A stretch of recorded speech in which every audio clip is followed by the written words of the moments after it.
Good morning students. तो आज हम करेंगे आपका lecture number 29 of your unit 7 that is P block elements. तो बेटा इससे प्रीवियस लेक्चर में हमने आपकी क्लोरीन के बारे में डीपली बात की थी कि क्लोरीन को आप कैसे प्रिपेयर कर सकते हो, क्लोरीन आपकी किस किस टाइप की physical and chemical properties show करता है।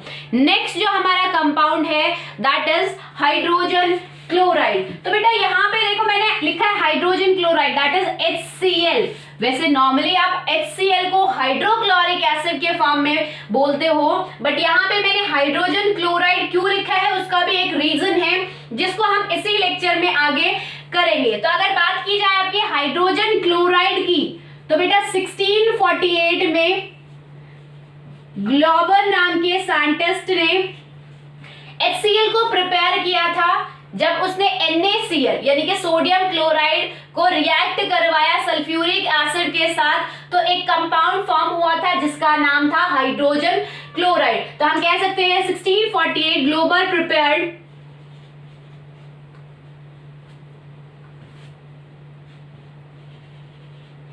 HCl from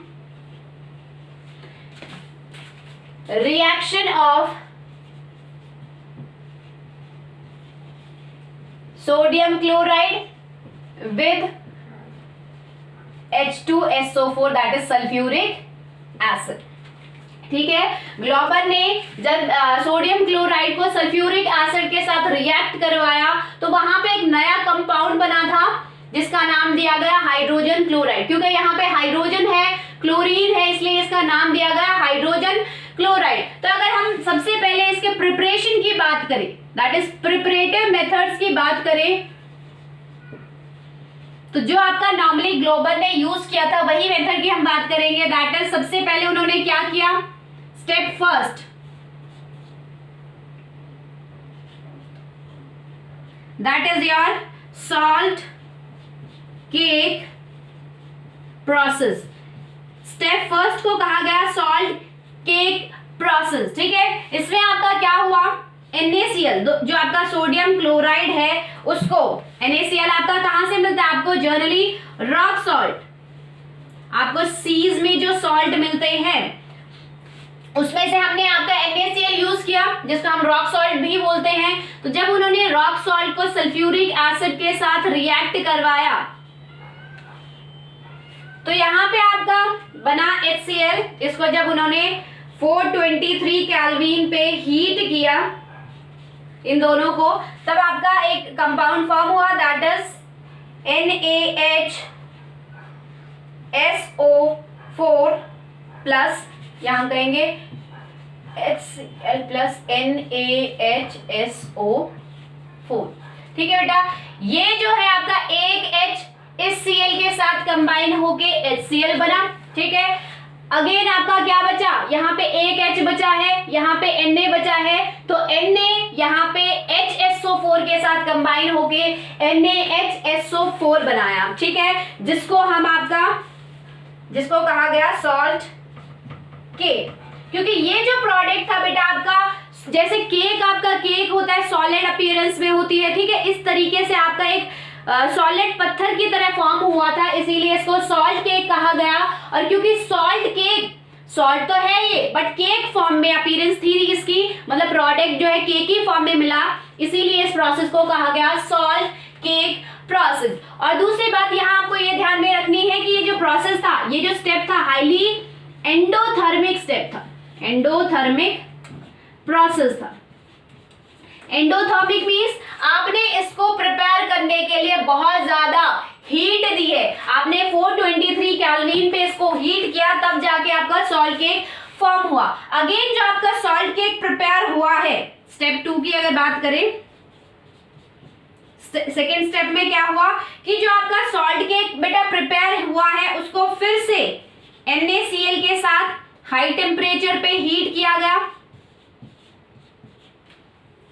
that is 823 kelvin पे हीट किया गया तब जाके आपका प्रिपेयर हुआ। अगेन आपका 2 N है, ठीक है, तो आपका बना NaSO4 और ये जो H है यहां से हटके Cl के साथ कंबाइन होके HCl की फॉर्मेशन हुई। ठीक है, तो ये हमारा आपका डिजायर्ड प्रोडक्ट मिला, दैट इज HCl। ठीक है, तो आपका ग्लोबर ने यही प्रिपरेटिव मेथड यूज किया था। फर्स्ट स्टेप को सॉल्ट केक प्रोसेस कहा गया और सेकेंड स्टेप को क्राफ्ट प्रोसेस कहा गया, craft process.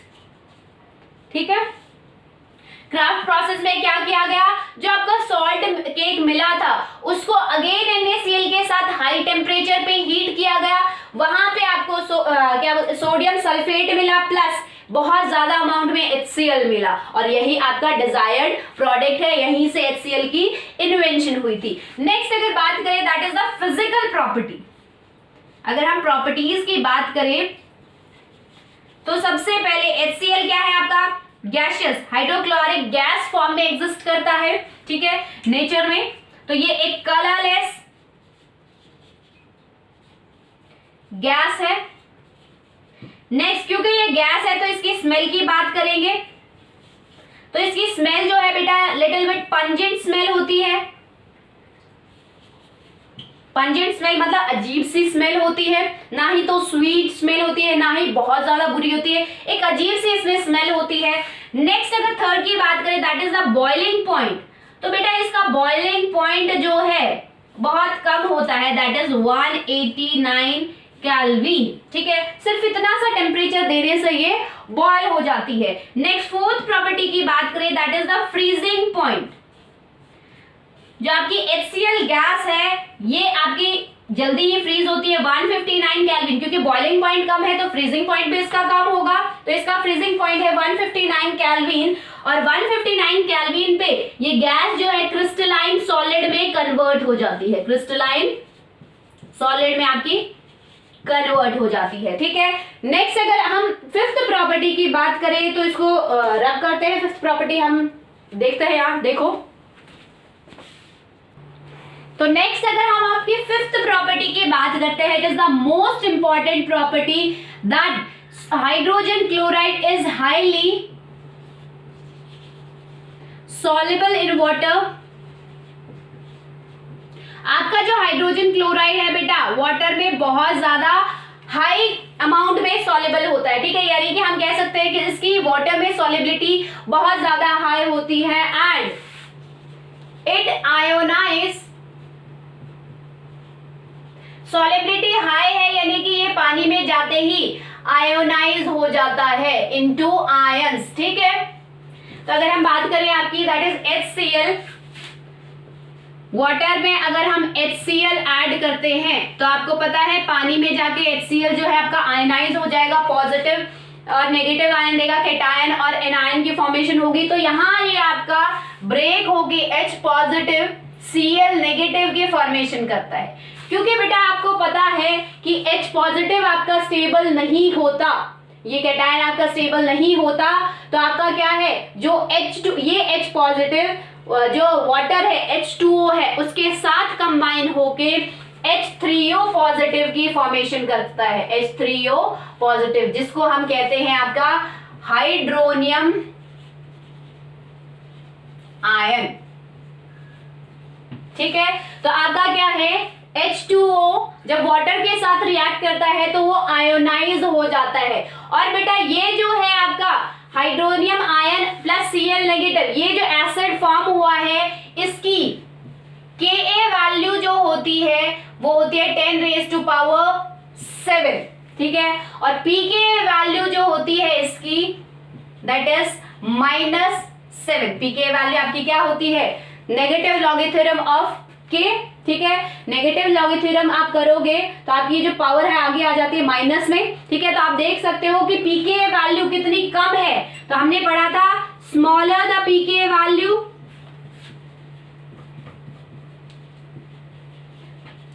higher will be its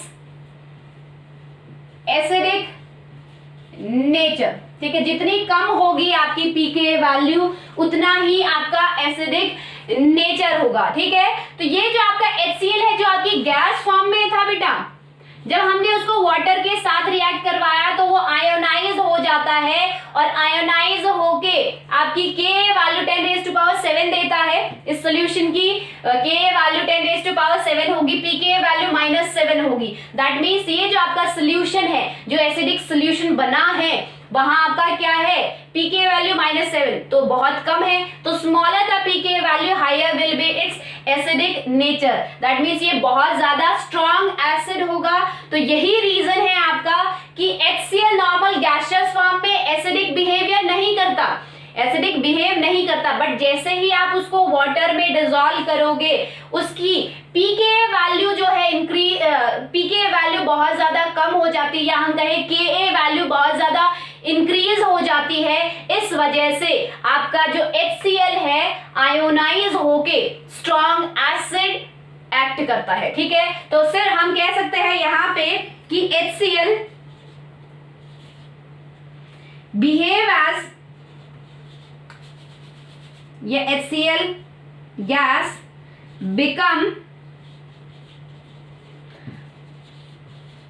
hydrochloric acid when it is ionized in water। ठीक है, तो आपका हाइड्रोजन क्लोराइड एक गैस है, उसका एक फॉर्म है आपका हाइड्रोक्लोरिक एसिड। ठीक है, इस बात को समझो। हाइड्रोजन क्लोराइड आपका, इसीलिए मैंने हाइड्रोजन क्लोराइड लिखा है। हाइड्रोजन क्लोराइड एक गैस है और उस गैस का फॉर्म है आपका हाइड्रोक्लोरिक एसिड। और वो कब बनता है, जब आप HCl गैस को, that is hydrogen chloride gas को वाटर में डिसॉल्व करते हो तो वो आयोनाइज होके आपका hydronium ion plus Cl negative देता है। ठीक है, तो ये जो आपका सोल्यूशन बना है ये आपका एसिडिक नेचर का होता है, क्योंकि इसकी pKa वैल्यू बहुत ज्यादा स्मॉल होती है, बहुत ज्यादा नेगेटिव वैल्यू होती है। और हमने पढ़ा था smaller the pKa value higher will be its acidic nature. तो वाटर में डिसॉल्व होते ही ये आयोनाइज होके आपका क्या बनाता है, एसिड बनाता है, और उस एसिड को हम कहते हैं आपका हाइड्रोक्लोरिक एसिड। ठीक है, तो HCl गैस जो है हाइड्रोक्लोरिक एसिड कब बनेगी, जब उसको आप आयोनाइज करोगे वाटर, जब आप उसको वाटर में डिसॉल्व करोगे तो प्रॉपर्ली आयोनाइज हो जाएगा, H पॉजिटिव आयन देगा। और आपको पता है कि जो substance H positive ion donate करता है वो आपका क्या है, एसिड है। और यहां से हमारा प्रूव भी हुआ है, क्योंकि इस सोल्यूशन की आपकी pKa वैल्यू बहुत ज्यादा कम है, दैट मींस ये एसिडिक सोल्यूशन है। ठीक है, तो आपका HCl जो गैस है उसका एक फॉर्म है हाइड्रोक्लोरिक एसिड, इसीलिए मैंने यहाँ पे हाइड्रोक्लोरिक एसिड नहीं लिखा है। ठीक है, तो ये तो आपकी हो गई फिफ्थ प्रॉपर्टी।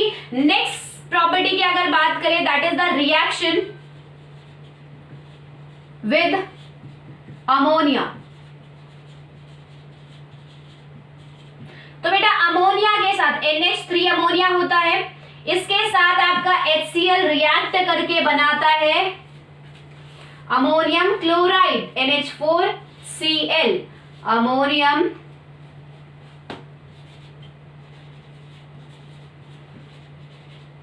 क्लोराइड। ठीक है, तो ये हो गई आपकी सिक्स प्रॉपर्टी। नेक्स्ट अगर प्रॉपर्टी की बात करें तो देखो, नेक्स्ट अगर बात करें कि हाइड्रोजन जो क्लोराइड है बेटा एक्वारीजिया बनाने में एक बहुत इंपॉर्टेंट रोल प्ले करता है। एक्वारीजिया जिसको हम रॉयल वाटर भी बोलते हैं। ठीक है, तो रॉयल वाटर या एक्वारीजिया बनाने में आपका हाइड्रोजन क्लोराइड बहुत ही इंपॉर्टेंट रोल प्ले करता है। अब आप कहोगे एक्वारीजिया क्या है, हालांकि आप 10th क्लास में पढ़ चुके हो। ठीक है, तो एक्वारीजिया जनरली किस लिए यूज होता है पहले हम वो पढ़ेंगे, देन हम आपकी एक्वारीजिया होता क्या है या कैसे उसको प्रिपेयर करते हो वो देखेंगे। तो बेटा एक्वारीजिया क्यों यूज होता है या इसका काम क्या होता है, जैसे कि आपके कुछ ऐसे मेटल्स हैं, for example silver, gold and platinum, ये तीन ऐसे मेटल्स है। आपने देखा भी होगा कि जो आपकी रिएक्टिविटी सीरीज है उसमें सबसे नीचे लाई करते हैं ये तीन मेटल्स। तो ये तीन मेटल क्योंकि रिएक्टिविटी सीरीज में नीचे लाई कर रहे हैं, दैट मीन्स ये क्या है, ये इतने ज्यादा रिएक्टिव नहीं होते, या हम कह सकते हैं these are highly unreactive in nature. ठीक है, इसीलिए ये रिएक्टिव कम होते हैं या फिर लीस्ट रिएक्टिव होते हैं। हम कह सकते हैं ये मेटल क्या है, आपके लीस्ट रिएक्टिव है, इसीलिए हम इन्हीं मेटल्स को जनरली यूज करते हैं आपकी ऑर्नामेंट्स बनाने के लिए, ज्वेलरी बनाने के लिए। ठीक है, क्यों? क्योंकि ये लीस्ट रिएक्टिव, दैट मीन्स आपकी ये जल्दी से ऑक्सीडाइज नहीं होते, जल्दी से ये अदर मेटल्स के साथ रिएक्ट नहीं करते, जल्दी से ये किसी एसिडिक या बेसिक सोल्यूशन के साथ रिएक्ट नहीं करते, इसीलिए हम इनको यूज करते हैं आपकी ऑर्नामेंट्स या फिर ज्वेलरी बनाने के लिए। अब बात आती है कि अगर मान लो इन मेटल्स का आपको क्या करना हो, इन मेटल्स को पिघलाना हो या इन मेटल्स की आपको प्योरिफिकेशन करनी हो, आपको अर्थ क्रस्ट में से ये मेटल्स मिलेंगे बट इम्प्योर फॉर्म में मिलेंगे, तो अगर इन्हें आपको प्योरिफिकेशन करना है या इन्हें पिघलाना है तो उसके लिए तो आपको एसिड यूज करना पड़ेगा। बट अभी मैंने कहा आपको कि ये जो मेटल है लीस्ट रिएक्टिव होते हैं, आसानी से आपके एसिड के साथ रिएक्ट नहीं करते, तो इसके लिए हम प्रिपेयर करते हैं आपका स्पेशल टाइप का एसिडिक सोल्यूशन। ठीक है, जिसको हम कहते हैं एक्वा रीजिया या फिर रॉयल वाटर। तो इस एक्वा रीजिया की फॉर्मेशन क्या होती है, कैसे होती है? तो बेटा ये जो है इस एक्वा रीजिया में आपका HCl और HNO3 जो है दो टाइप के एसिड्स मिलाए जाते हैं। किस प्रोपोर्शन में, किस रेशियो में? आपका 3:1 का प्रोपोर्शन होता है, यानी कि 1 पार्ट इसका और 3 पार्ट इसका। ठीक है, तो मान लो अगर हम लेते हैं आपका 250 ml, हमने 250 ml HNO3 लिया है और इसका क्या बोलते हैं 3 गुना, दैट इज 650 ml हमने क्या लिया है HCl। तो अगर आप इसको करते हो तो 1:3 आएगा। दैट मीन्स हम ये जो आपका ये सोल्यूशन जो बना इसी को हम एक्वा रीजिया कहते हैं। ठीक है, एक्वा रीजिया या रॉयल वाटर कैसे बनता है? एक एसिडिक सोल्यूशन है जिसमें आपके HCl और HNO को एक डेफिनेट अमाउंट में या एक डेफिनेट प्रोपोर्शन में मिक्स किया जाता है, जिसमें आपकी HCl की 3 और HNO3 की रेशियो होती है 1, 3:1 में ये प्रिपेयर किया जाता है। अब बेटा ये जो एक्वा रीजिया होता है इसमें स्ट्रॉन्ग एबिलिटी होती है या हम कहें स्ट्रॉन्ग कैपेसिटी होती है इन मेटल के साथ रिएक्ट करने की। ठीक है, नॉर्मल अगर आप एसिड्स लेते हो वो यहाँ रिएक्ट नहीं करेंगे आसानी से, इसीलिए हमने एक स्पेशल टाइप का एसिडिक सोल्यूशन प्रिपेयर किया है जिसको हम एक्वा रीजिया कहते हैं। ठीक है, तो हम देख सकते हैं कि एक्वा रीजिया प्रिपेयर करने के लिए आपका HCl एक अच्छी कंट्रीब्यूशन देता है। ठीक है, तो नेक्स्ट अगर हम बात करें कि एक्वा रीजिया जो है किस टाइप से इन मेटल्स के साथ रिएक्शन करता है या किस टाइप से आपकी रिएक्टिविटी होती है एक्वा रीजिया की इन मेटल के साथ। ठीक है, तो मान लो मैंने यहाँ पे गोल्ड लिया है, देन यहाँ पे मैंने प्लेटिनम लिया है, इसको थोड़ा सा याद करना, Au प्लेटिनम ये 1 है, ये मैंने 3 ले लिया। ठीक है, प्लस मैंने लिया यहाँ पे 4H पॉजिटिव आयन, यहाँ पे मैंने लिया है 16H पॉजिटिव आयन। ये आपके किससे निकले हैं? ये तो आपका मेटल हो गया, ये हमारा निकला है HCl से, क्योंकि एक्वा रीजिया आपका क्या है HCl और HNO3 का मिक्सचर है, तो यहाँ से H पॉजिटिव आयन। नेक्स्ट अगर Cl नेगेटिव आयन की बात करें तो 4 ही हम Cl नेगेटिव आयन, क्योंकि HCl है और हमने आपका 4 मोल लिए तो 4 H पॉजिटिव और 4 आपके Cl नेगेटिव देगा। नेक्स्ट यहाँ पे हमने आपका 18 Cl नेगेटिव लिया है। नेक्स्ट आपका बचता है HNO3, तो उसमें से आपका क्या है NO3 नेगेटिव आयन प्लस यहाँ पे 8NO3 नेगेटिव आयन। ठीक है, तो इस टाइप से आपके आयंस होते हैं सोल्यूशन में और इनकी रिएक्शन क्या होती है आपकी बेटा, एक जो आपका Au है ये 4 क्लोरीन के साथ रिएक्ट करता है और आपका बनाता है AuCl4 नेगेटिव आयन प्लस बचा अब क्या, ये यूज हो गया है, अब बचा आपका 4H positive and NO3 negative. तो ये 4H पॉजिटिव ऑक्सीजन के साथ रिएक्ट करके आपका बनाते हैं 2H2O। ठीक है, 2 ऑक्सीजन आपकी यूज हो गई है, अब बचा क्या है नाइट्रोजन एंड 1 ऑक्सीजन, तो आपकी इस तरीके से नाइट्रोजन मोनोऑक्साइड की फॉर्मेशन होती है। ठीक है, तो इस टाइप की आपकी इन नॉन रिएक्टिव या लीस्ट मेटल की आपकी एक्वा रीजिया इस तरीके की रिएक्शन शो करता है। ठीक है, नेक्स्ट अगर बात करें आपकी प्लेटिनम, तो बेटा प्लेटिनम में कैपेबिलिटी होती है 6 क्लोरीन के साथ कंबाइन होने की और आपका इस तरीके से 2 नेगेटिव आयन फॉर्म करता है, ठीक है। नेक्स्ट अगर बात करें यहाँ पे आपका प्लेटिनम आपका 6 से कंबाइन हो गया है, प्लेटिनम आपके 3 थे तो हम यहाँ पे 6 3 जा 18 क्लोरीन हो गए, 3 प्लेटिनम हो गए। नेक्स्ट आपका बचता है H पॉजिटिव एंड HNO3, तो यहाँ पे भी क्या होगा, H2O की फॉर्मेशन होगी, ठीक है।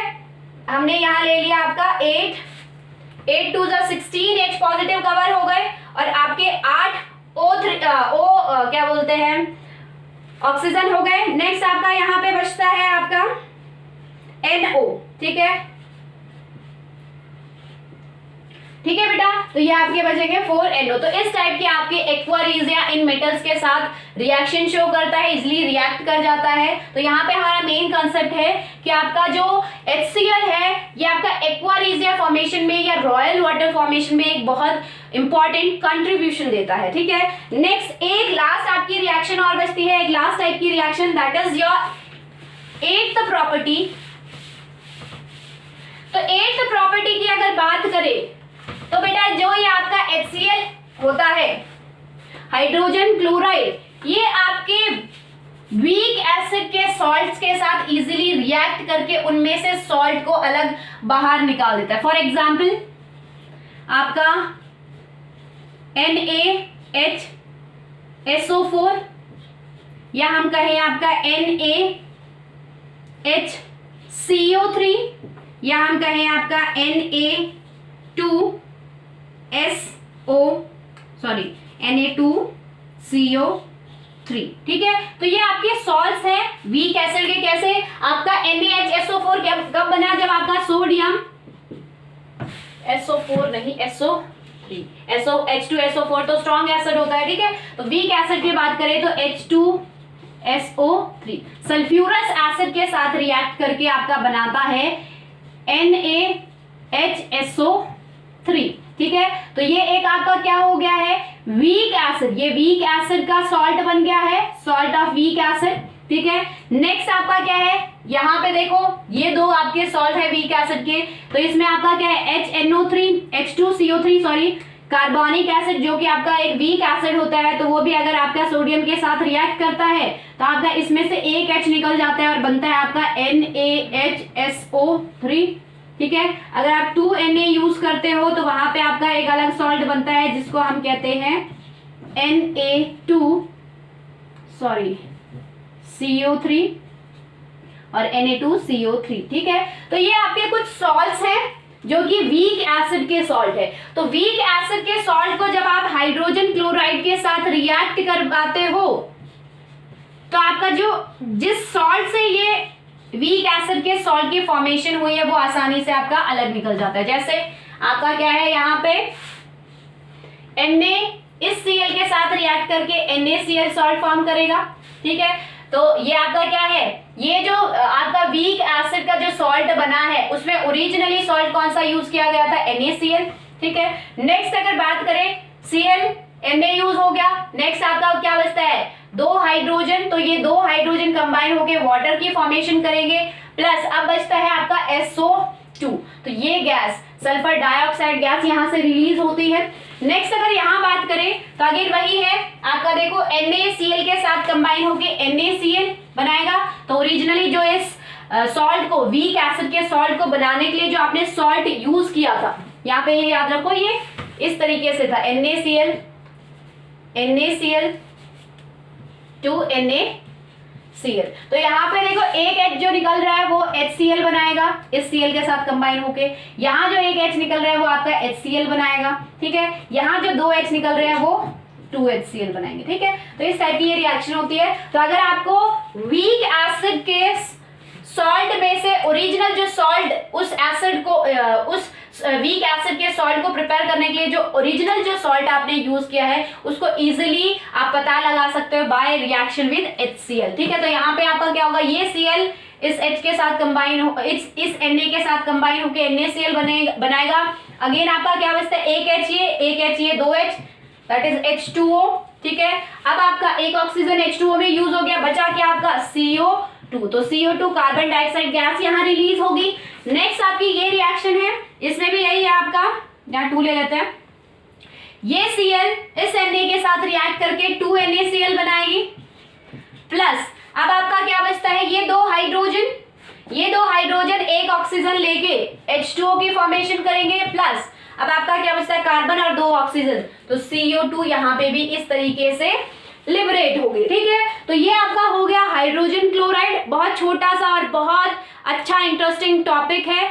नेक्स्ट जो हम लेक्चर में आपका करेंगे दैट इज ग्रुप 17 का लास्ट टॉपिक है आपका इंटर हेलोजन कंपाउंड। यहां से जो इसके बीच में एक टॉपिक और आता है छोटा सा, ऑक्सो एसिड्स, ठीक है, बट ऑक्सो एसिड्स आपके हट गए हैं, इसलिए नेक्स्ट आपका टॉपिक रहेगा इंटर हेलोजन कंपाउंड्स, ठीक है। तो आई होप आज का कंसेप्ट आपको समझ में आया होगा। That's all for today, thank you.